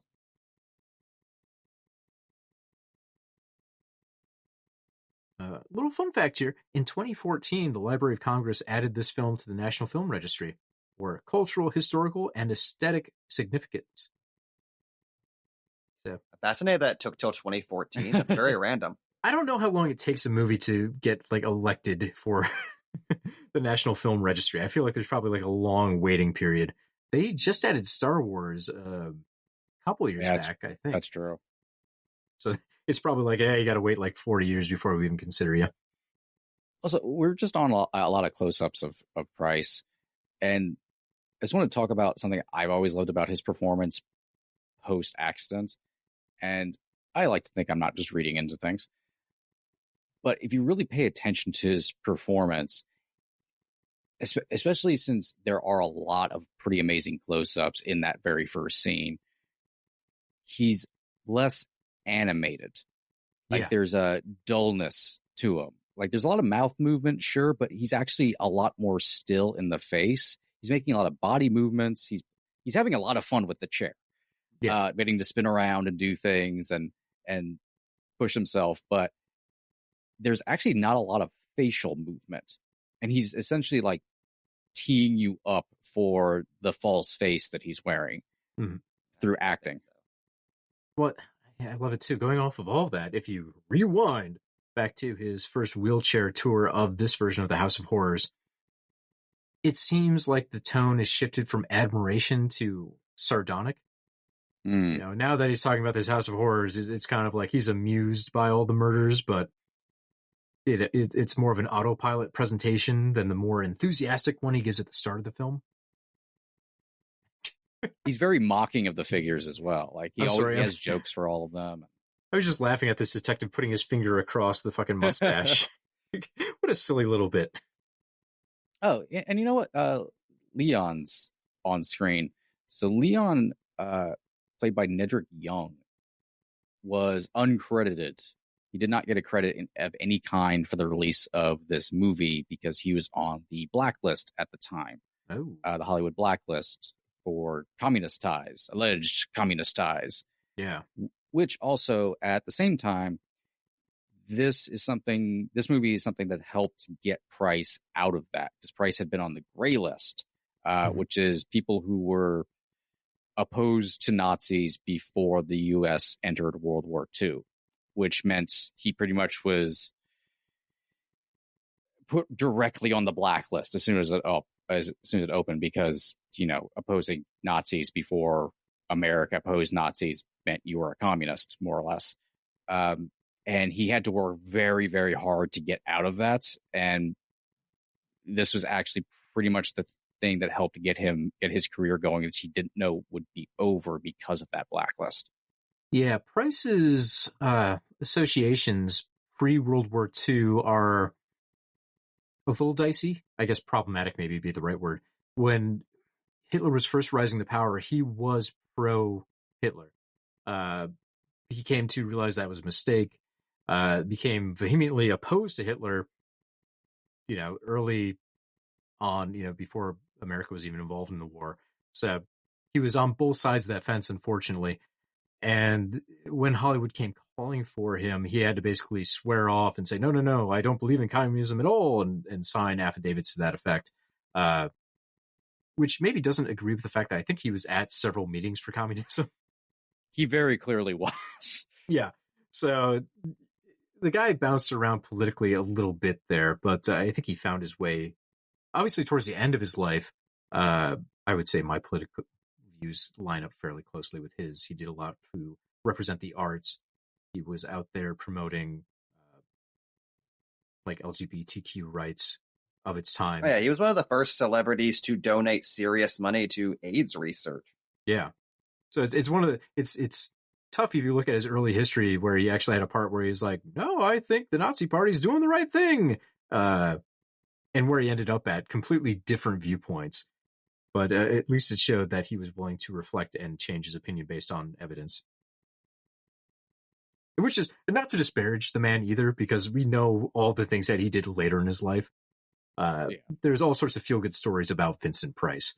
It's just kind of surprising if you go back and read about his early history and kind of go, oh, I didn't expect to see that in there. It's shocking to look at American culture in general back then and see how much of a hands-off approach people seem to take to what was going on in foreign countries. Just, well, they have a strong man. I guess that's okay. That's what some countries need. It's like it's a terrifying. It's terrifying to be reminded that has not changed that much with how a lot of people look at very, very clearly disturbing things happening outside their borders. Well, you can see the parallel too of people before World War II saying, hey, America should be isolated. We don't want to get ourselves involved in another world war. That'd be awful. And you look at the current temperament of the nation, and people are saying, we don't need trade deals with China. We don't need to work with other countries. We don't have to give a shit about Canada. We're America. America first. And it seems like a thing we keep coming back to, and it bites us in the ass. Yep. Anyways, that's all the topical content I have today. I was going to say, there's also the amount of people who thought you were specifically anti-American if you wanted us to get involved in a war because of how bad World War I was. Like, oh, you want to fight the Nazis? Oh, you want America to take over the world? Which, that one, I can be a little sympathetic to, because just imagine after World War I, the number of people that are coming home who have been shell-shocked, the people that are missing half their face, leg, that's where whatever we get else. 20th century horror from. Yeah. Like, I could understand why a culture would look at the aftermath of World War I and be like, yeah, count me out. I don't want that again. Actually, on that note, that was what a lot of the inspiration for Price's makeup came from. Was De Toth and the makeup crew looked at a ton of photos of victims of the 1939 invasion of Poland, which De Toth said was needless to say, a very sobering experience for all of them, and left all of them walking away thinking, yeah, war's bad. War's very bad. Yeah, let's never look at anything like that again. I like that Tom Savini basically did the same thing, but his conclusion was, that'd be cool makeup.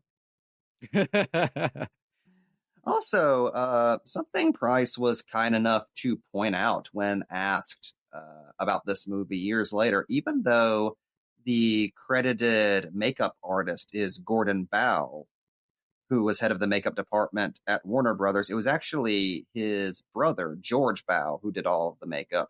It just, at the time, whoever was in charge of your makeup department was the dude who did all of your makeup as far as, crediting and accolades went.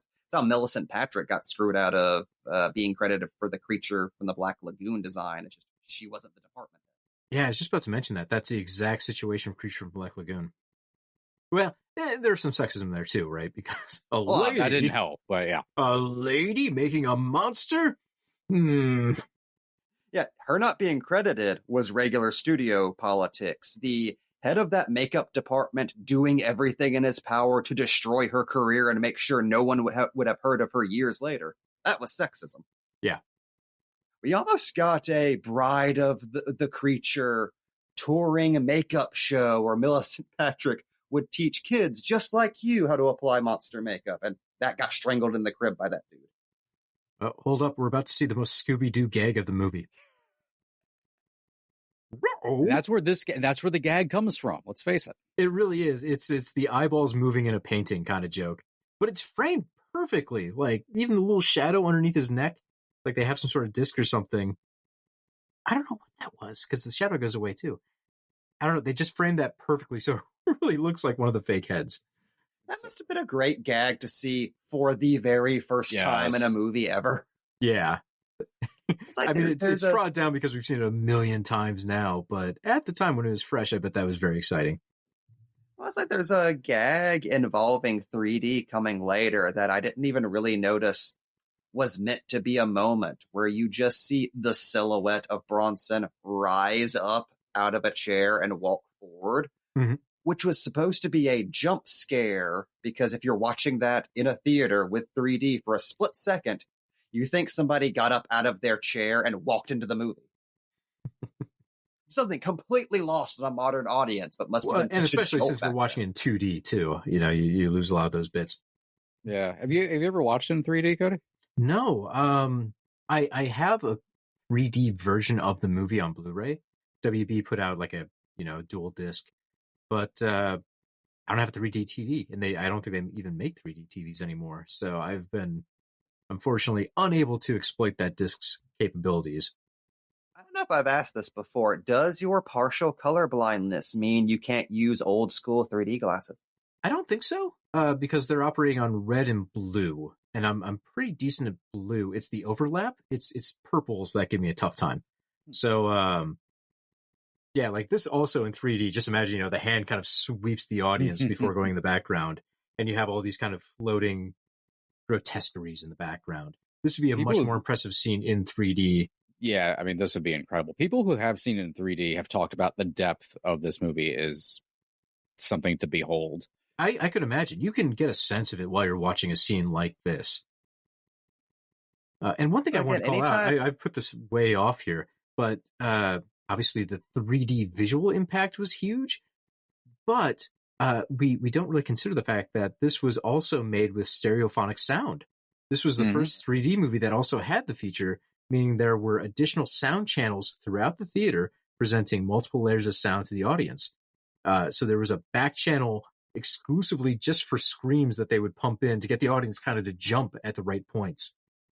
So it was 3D in visual and 3D in sound. They had surround sound before anyone else with this picture. And unfortunately, like both of those things are completely lost. The stereophonic soundtrack was gone. Yeah. And the original prints were, I think, damaged in a flood or something like that. So for like the 3D re-release Warner Brothers did do, it was like $300,000 they spent to convert the movie to 3D. So it's still not quite the same. It's impossible to watch it the same way that it was ever actually intended to be watched, unfortunately. Yeah. And as long as we're talking about 3D, so the first picture to really kick off the craze, and I think the first one in color that was in 3D, was a movie called Buona Devil, which I haven't actually watched. It's from 1952. Just reading the plot, though, it's like, wait a minute, this is The Ghost in the Darkness, but in the 1950s. So it's basically like people are in Africa trying to set up the first railroad system, and lions keep attacking and killing people, so big game hunters have to come in and kill the lions. That's basically the plot of The Ghost in the Darkness. So that was a childhood favorite of mine, so it was very exciting to see that in there. Also, oh, damn, it's the reveal. Could you imagine the impact if we hadn't gotten his face earlier in the movie? Yeah. It's a shame, but it also, like we talked about, like it gives so many good jumps earlier in the movie. Yeah. And to make people really wait an hour and 18 minutes into a movie that's got 9 minutes left, that'd be the typical form of it, right? I guess it's like seeing the full shark in Jaws. You really get that in the back half of the movie. You save that jump. Yeah. But I mean, the jump scare of him standing from the chair is so well shot. Like I could see old audiences losing their goddamn minds at that. And that was the first time you get to actually see the makeup. It's a perfect Halloween clip. It's one of the those things I want to greatest see in a Phantom of montage. the Opera face reveal, not in a Phantom of the Opera movie. Yeah. Apropos of nothing. That's half a joke because he's currently lifting a bottle of booze for the people that are listening to us as a podcast. The drink I made for this show, I've been topping it off with more champagne, but I finally got down to the actual cocktail bit of it. And I'm going to say, real good. I think this might go into my stable. This is a tasty drink. Really if I die tomorrow from wax poisoning, it was worth it. Well, the thing about infusing a cocktail with wax is you're not trying to pick up a flavor necessarily, but the little bit of wax particles that drop into the alcohol give it a different mouthfeel. It makes it a little bit smoother, a little bit kind of silky. It's the most pretentious way to drink a cocktail, I'll admit, but it does make a slight difference to how a cocktail feels in your mouth. You can really feel the wax. Cody out 2025. It's true. It's true. How's it? Well, we got a brief lull in the action. I just want to point out one of my favorite anecdotes I heard about this movie, and I couldn't really find any documentation on this having actually happened, so this is entirely the word of Vincent Price, but apparently Bela Lugosi was hired to join them to promote the movie in Chicago and got as far as hopping on the plane with them, and then just didn't show up to any of the press events, so nobody actually met Bela Lugosi, who that was in the movie, except Price, who just said hi to him briefly on the plane. Yeah, they never really got a chance to meet him, but no, Lugosi was he was there at the premiere. He came out of a limousine wearing his Dracula cape, and he was holding a leash attached to somebody in a gorilla costume. Which is a deep cut Lugosi reference, honestly. Yeah. He was having fun that day. As long as we're talking about old Lugosi movies, it's a stretch. Forgive me. But I did want to get into the history of WB during the 40s. Because WB as a studio just didn't really respect horror as a genre. I mean, even if you go back earlier to like the 1930s, they only made a handful. There was The Gorilla, Svengali, The Mad Genius, Dr. X, Mystery of the Wax Museum. Very early 30s, they did a couple to kind of keep pace with what Universal was doing. But then they had a long gap. And they did one or two, The Return of Dr. X, which has nothing to do with Dr. X. Don't get it twisted. Mm-hmm. But through the 40s, they basically made maybe one a year, maybe two a year. There was The Smiling Ghost, 41, The Hidden Hand, 42, Cat People, 42, The Mysterious Doctor, 43, Leopard Man, The Beast with Five Fingers. And that was the end of their horror productions. 1946, The Beast with Five Fingers, kind of a gothic horror movie about a man imagining a phantom hand strangling people in a mansion.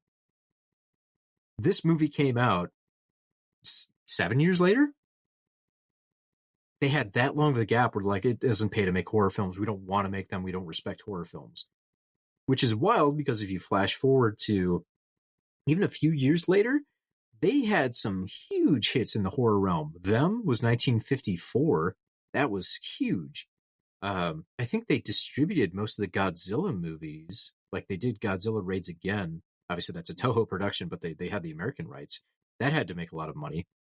They worked with Hammer to release The Curse of Frankenstein statewide, and that was huge. Horror was a gigantic deal for WB, but even in the 50s, they only made 2 a year or something like that. And most of them they didn't even make. They just acquired and threw out there. But if you jump forward to modern times, it would be insane to look at WB and say, yeah, you guys don't do horror, right? Because they have so many giant horror franchises under their belt. Fucking, the It movies have made an astronomical amount of money. WB is very much all about horror in current days. But in the 40s and the 50s, it was an afterthought or derogatory. They didn't want to be a horror studio like Universal. But can't we make nice musicals like MGM? Right.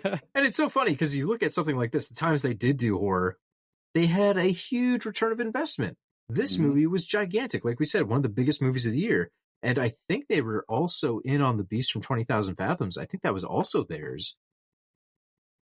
Don't quote me on that. I'm not 100% sure believe on so. that. No, I'm pretty sure you're no, right. it was, yeah, because it was released in a Blu-ray pack as a WB Classics collection entry. Yeah, they did. They were big so they on had monsters. two within the same year that were a top 10 hit.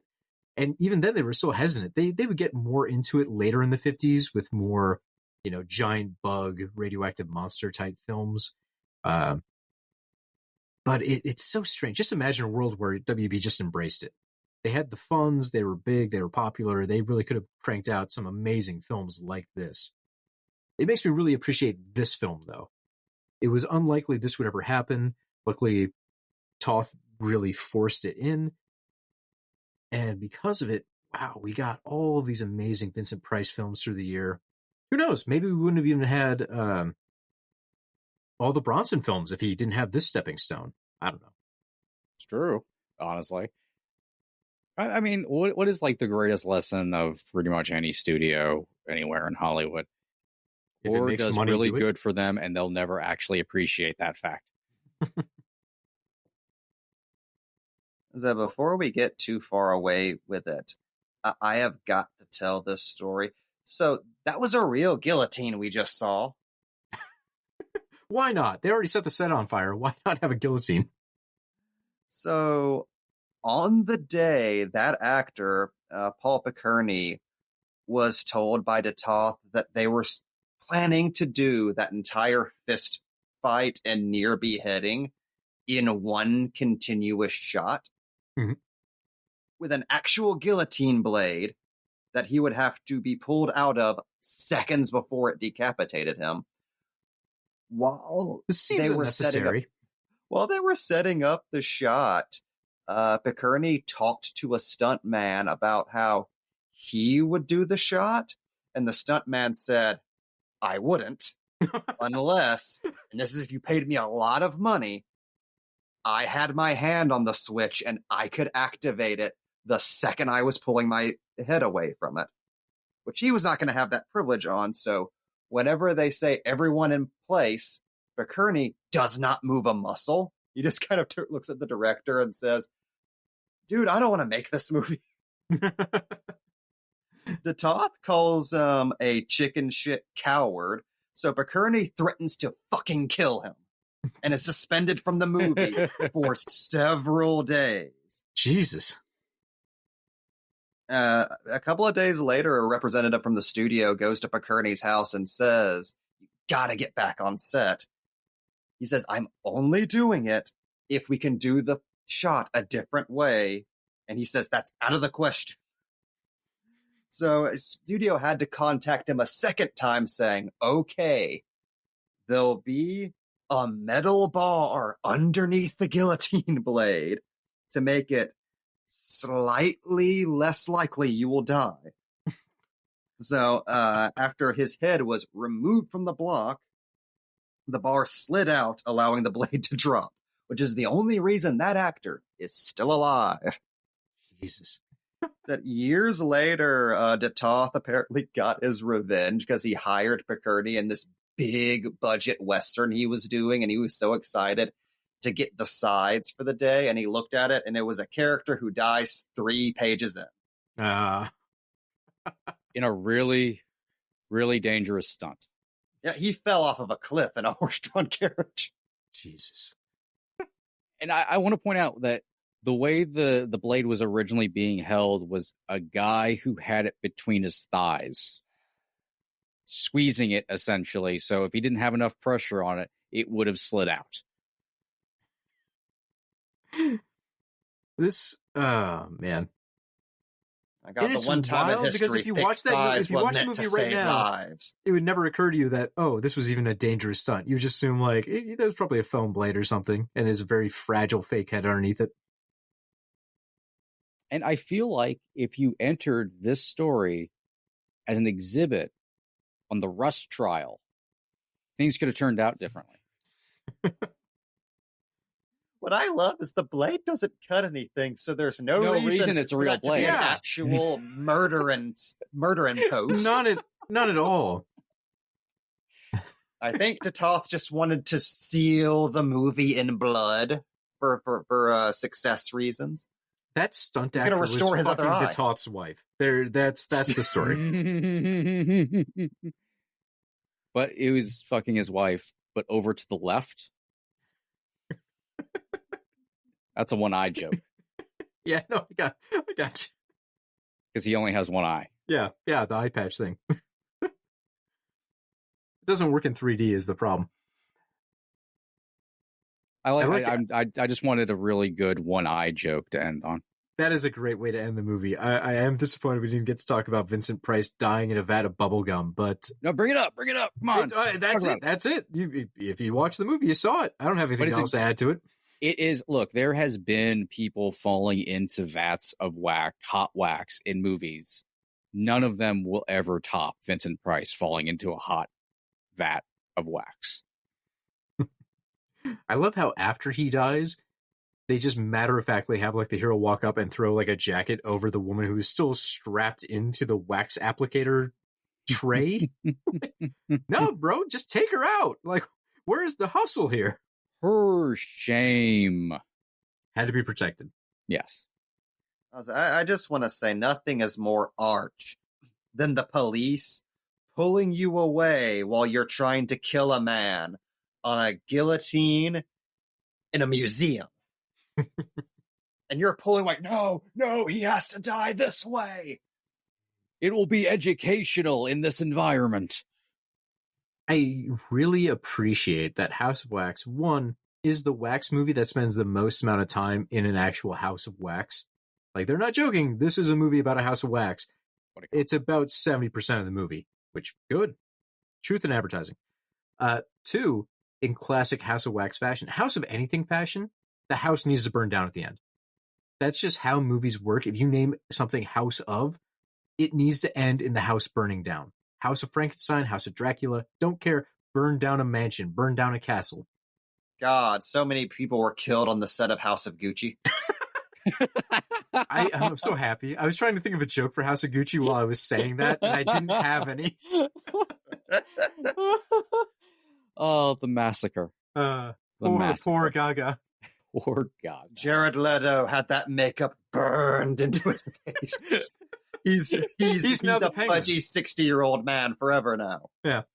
Folks, as you can tell, the movie has ended. You can go home now. But this has been House of Wax. Honestly, one of my favorite horror films of the 1950s. Don't get it twisted. Creature from Black Lagoon is still number 1. But this is right up there. I really love this movie. And it was just such a thrill to be able to go through it again and actually kind of nitpick it.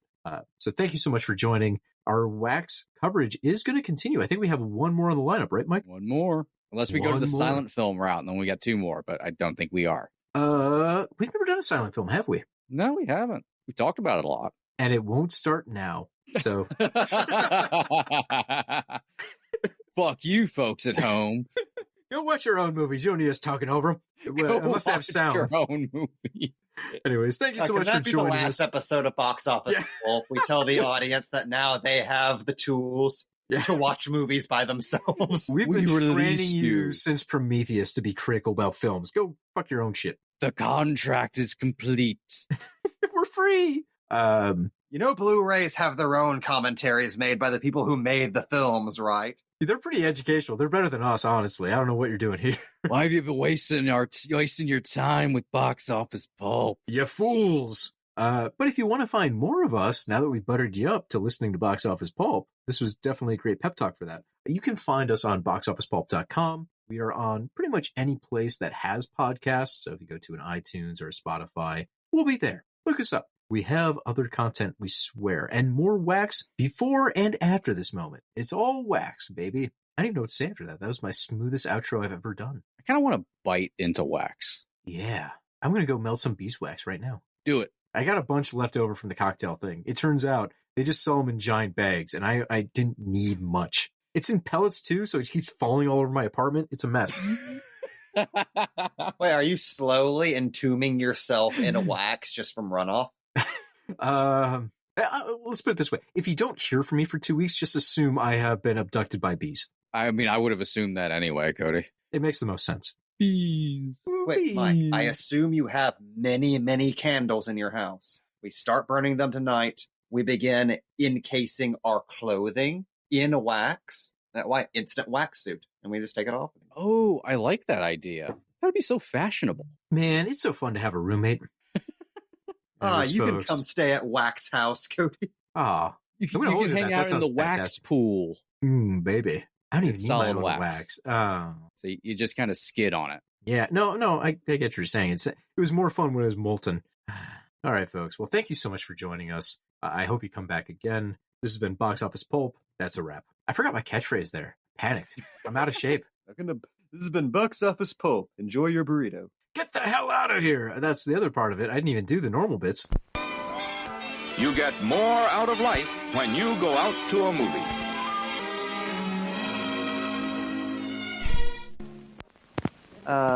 We didn't have enough of a lull for me to go through this, but I want to read at least a portion of this Variety review from 1953 I found in an archive. House of Wax 3D. Sacco Bio via that new dimension and sight and sound. This picture will knock 'em for a ghoul. Warner Brothers' House of Wax is the post-mid-century The Jazz Singer. What Al Jolson did to sound, the Warners have repeated in 3 dimensions. Houses playing wax in 3D will be Boku okay for Bio. Price is capital as the #1 menace. Frank Lovejoy is authoritative as the lieutenant. Phyllis Kirk is purity as the ingenue who looks fairly convincingly scared. But fairly not so convincingly. in the scream department. She needs a good, shrill, piercing shrieker as a voice stand-in. Paul Pickerney is okay as the juvenile. Yeah. He's fine. Moving on. Carolyn Jones makes her moments count as the flighty kid who gets bumped off. Charles Bukinski is the #2 menace as the deaf mute, and Reggie Rymall as the Barker is also standout. Rest of the cast is professionally competent. Professionally competent. What an Damning by amazing fate end for that praise. kind of review. Everyone else showed up. Look, that black face was very important to moviegoers at that point. I'm going to be saying Sacco Bio for every movie I see from now on. Box Office Pulp. That new dimension and sight and sound. Please remember to replace the speaker on the post when you leave the theater. This here show is brought to you by Zencastr, the all-in-one solution for podcasting that's easy as logging in and hitting record. With Zencastr, you get studio-quality sound up to 4K video right from your browser. No more worrying about unstable connections thanks to Zencastr's multi-layered backups that ensure you always have your recordings in the highest quality. But that's not all. Zencastr's post-production process makes you sound like a pro. It automatically removes those pesky ums and ahs and even those awkward pauses in conversation. If only it could remove those from my love life. But Gone are the days of needing a bunch of different tools and services to create a podcast. Zencaster's complete platform lets you create, edit, and distribute your podcast all in one place, allowing you to easily publish to Spotify, Apple, and all other major destinations. So why wait? Start your podcasting journey with Zencastr today and experience the Zen of podcasting. Go to zencastr.com/pricing and use my code BOXOFFICEPULP, and you'll get 30% off your first month of any Zencastr paid plan. I want you to have the same easy experiences I do for all my podcasting and content needs. It's time to share your story.